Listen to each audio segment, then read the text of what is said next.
The one thing I'll be watching for from Cooper in the finals tomorrow is how often will he go nuclear? It's the term we always use in Edmonton when you put all your stars on one line, but like how often will we see Crosby, McDavid, McKinnon? I texted our next guest last night saying, hey, buddy, let's talk some hockey. Come on the show. Nothing. Didn't get anything back. An hour later, my cousin texts me and says, hey, I'm gambling at Encore, and guess who I ran into? Some dudes from Edmonton. They're so nice. They're having a blast. Hi, Tyler. I'm Chuck.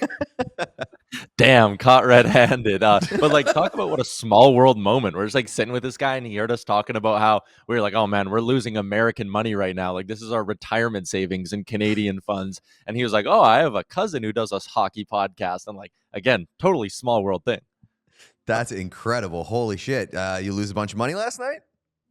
I wouldn't say a bunch of US dollars, but again, the conversion just kills me down here. Like I was talking to you guys before, I went and got Dunkin', and I'm like, man, a coffee and like a breakfast sandwich is like $22 Canadian after you convert it. It's insane.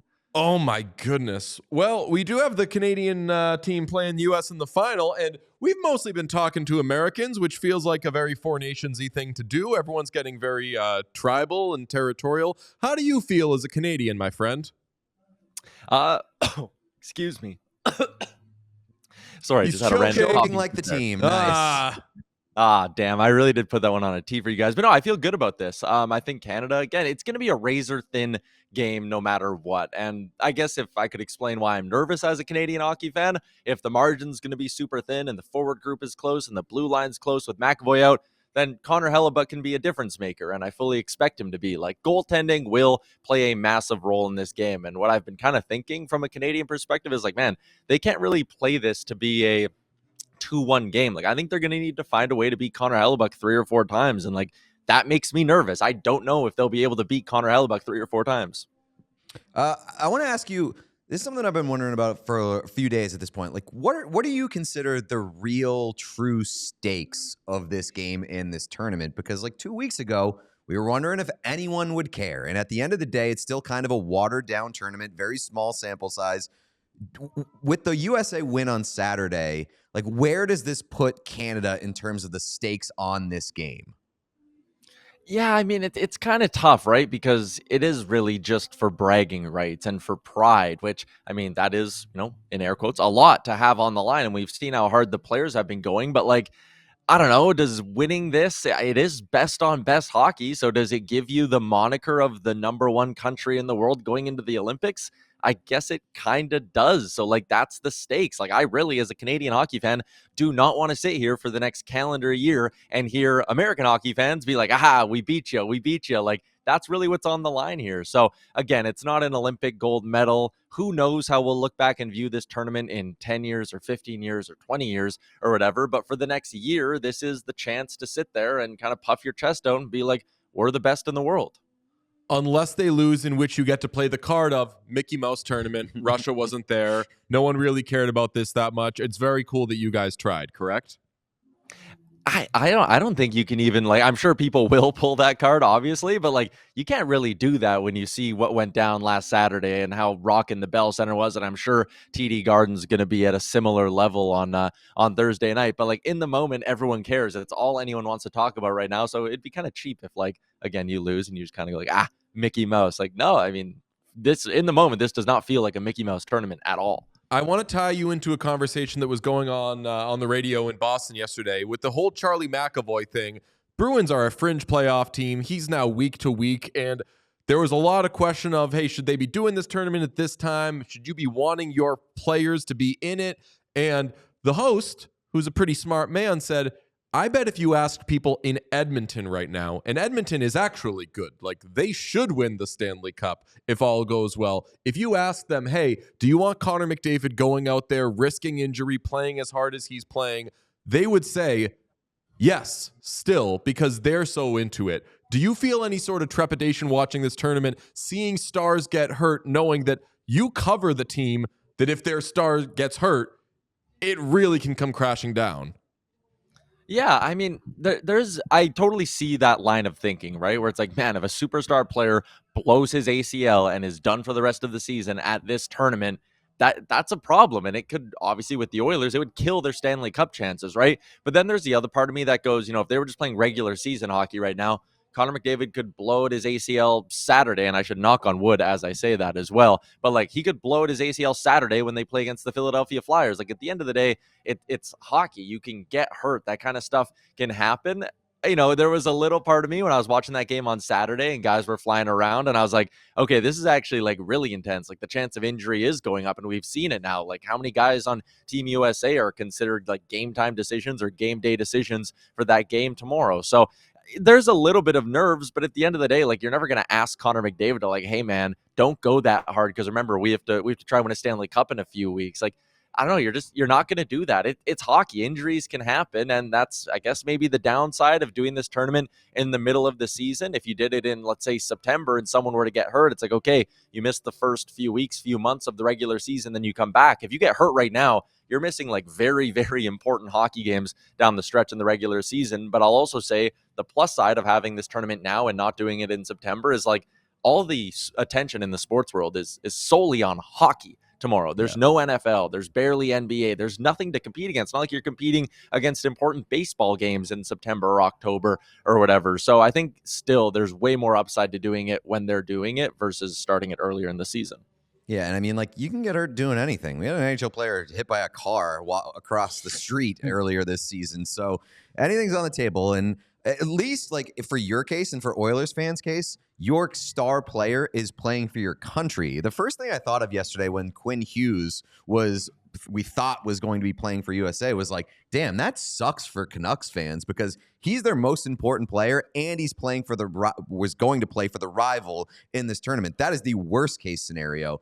And off of the Quinn Hughes thing, how good does it feel as a Canadian kind of feeling like your lineup is set tomorrow? Because there are big question marks for American hockey fans.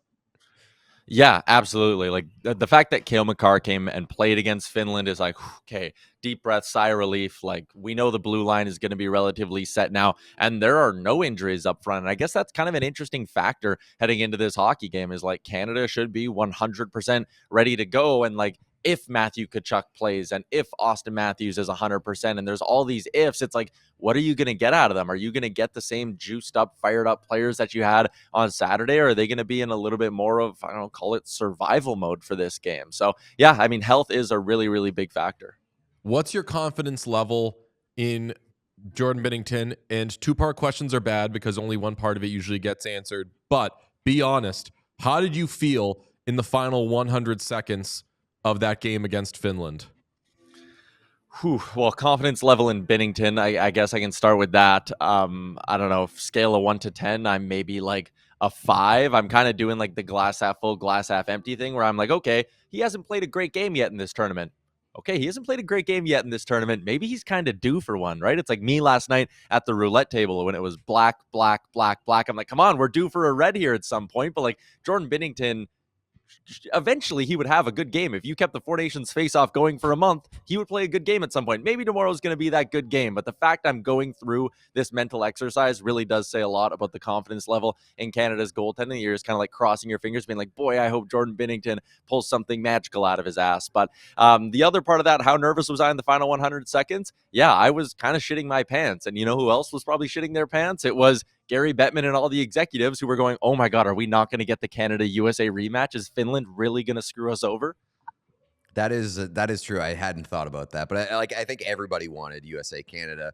Do you think Binnington is the guy that is facing the most pressure heading into this game, or is it perhaps like a Connor McDavid who has a history of not doing great in a seventh game winner take all for a championship? I'm just saying, easy. Are you kidding me? I agree to do this show and you're throwing out shots like that. But no, like, I think it is Binnington because, let's say Connor McDavid doesn't have a great game, plays bad. Like, okay, maybe Sidney Crosby can pick it up, or Nathan McKinnon, or Cale Makar, or go through the list of the stars on Canada that could pick up the slack for Connor McDavid if he plays poorly. In net, if Jordan Binnington plays bad and they need to pull him after the first period because they're down 3-0, like, that's it. Wrap it up. It's over. I'll start my drive back to Montreal, where I'll be flying home from. I'll start it early because this thing will be toast if Jordan Binnington doesn't bring close to his A+ level. a thing I like about you, we talk about teams a lot. You're a players guy. Like when you're previewing these, you'll be like, they got this guy, and I love this guy. Who has jumped out to you in this tournament that is maybe added to your list of players where you're like, ugh, get me that guy on the Oilers one day? So that's funny you say that, because yesterday one of the big debates we had with Louis DeBrusque on Oilers Nation every day is there's two local Edmonton products playing on Team Canada. Colton Parayko from the suburb of St. Albert, which is also where I'm from, so shout out to St. Albert, and Brandon Hagel, a product of Mornville, Alberta, which is another suburb of Edmonton. I asked Louis, I said, if you could press a button and magically put either a Brandon Hagel or a Colton Parayko on the Edmonton Oilers, which one would you hit? And like, I've been really impressed with Colton Parayko. I think that's the guy. Like, I would love to see him in an Oilers sweater one day. A big right shot defenseman, plays physical, but he moves so well for a guy who's 6'7". I don't watch a lot of St. Louis Blues hockey out of spite, because I refuse to show them any form of support after the offer sheets. But like, I would love to see Colton Parayko in an Oilers jersey, and I've just been so impressed with his game. Like that Morrissey-Parayko pairing, they didn't have a great start against Sweden, but I feel like they've gotten better. And I would honestly say going into this game, they're Canada's most important pairing. Colton Parayko still got it. And an important thing about him, you know what he is?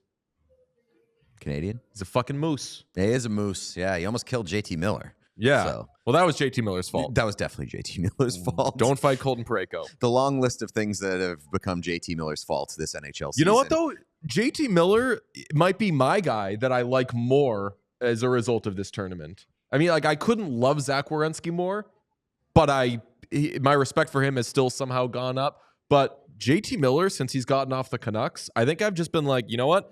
I'm Team Miller on that whole thing. Maybe it's because he's not on the Canucks anymore. There are three guys to me that I feel like have like raised their profile. That Dylan Larkin, Adrian Kempe, and Nico Mikkola have been three guys that I've been very impressed by in this tournament. But I don't know. Good call on Larkin. There's also a few guys on Team USA that you're like, when are you gonna show up? And they got one more game, and their big guns haven't made a lot of noise. Like a Jack Hughes, you'd like to see a lot from in the final. A Kyle Connor, what's that guy done this tournament?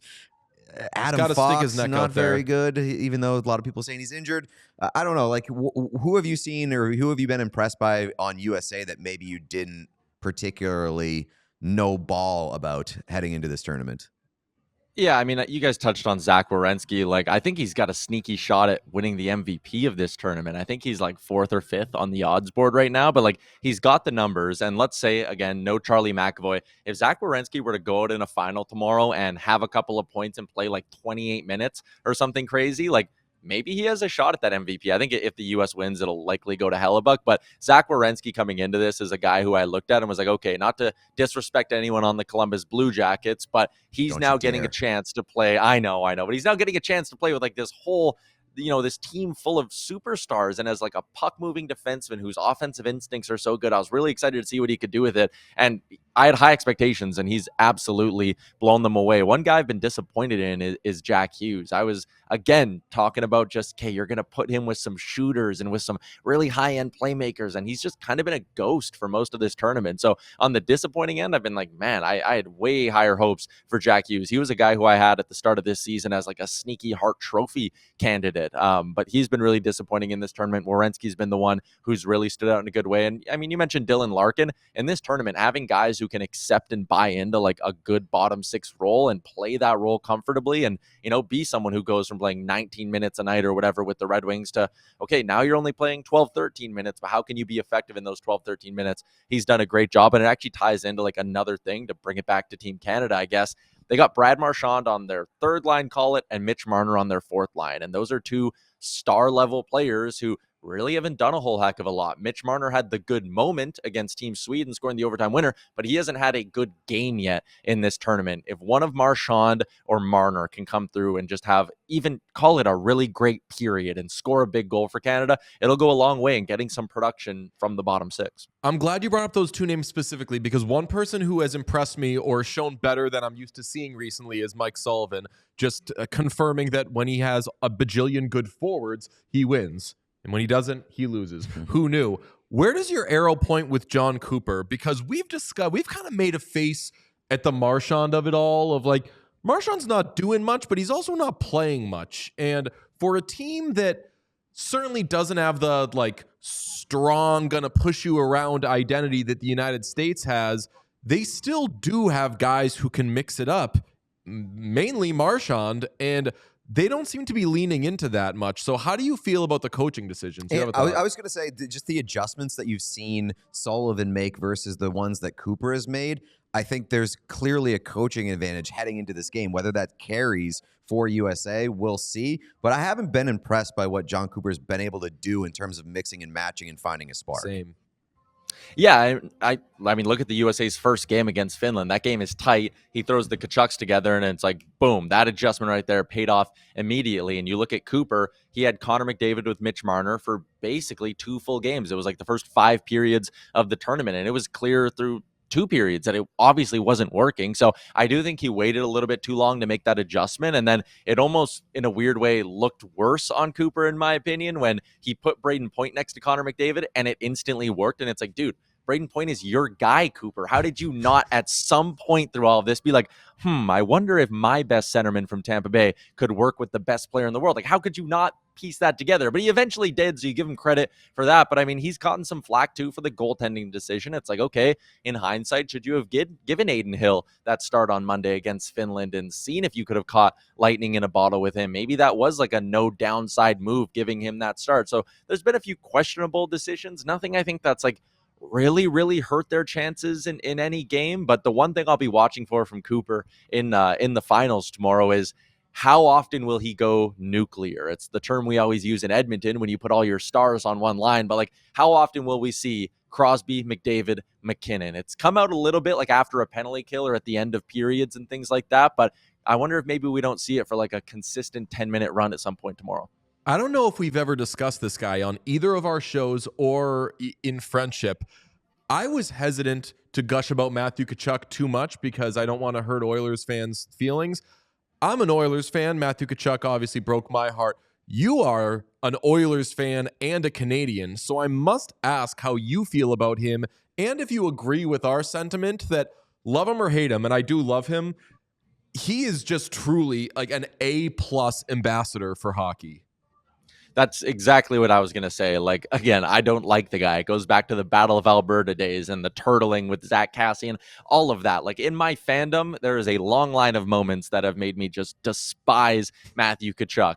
But also when I sit and go on Twitter and I see the people talking about hockey who have never really talked about hockey before, you know, members of the national media, people like that, and they're talking about how much they love the Tkachuk brothers. It's like, yeah, that he's a prototypical hockey player. Like, he's everything you want in a superstar. He's vocal, he's loud, he's out there. He'll say something that gets turned into a headline. So listen, I can understand he's great for the sport, and that image of him and his brother dapping each other up in the penalty box is like an absolute all-timer. Like, that, put that photo in the Hockey Hall of Fame. But as a Canadian hockey fan, and as you said, an Oilers fan as well, absolutely I despise him. All right, who do you got winning this game? Oh, man, I really, you brought me on here to be a good Canadian, so I will do exactly that. I will say Canada finds a way to beat Connor Hellebuck a handful of times. They're up 4-3 late. Sidney Crosby seals it with another empty netter, and they win 5-3. Before we let you go, last one for me. What do you think of Donald Trump? No, I'm just kidding. Sorry. We'll let you go. Sorry, Tyler. Is my mic still working? Yeah, okay, we're good. All right, thanks, boys. I'm very happy to be leaving on that note. All right, we'll see you tomorrow. Thanks, buddy. We all silly like the mayor.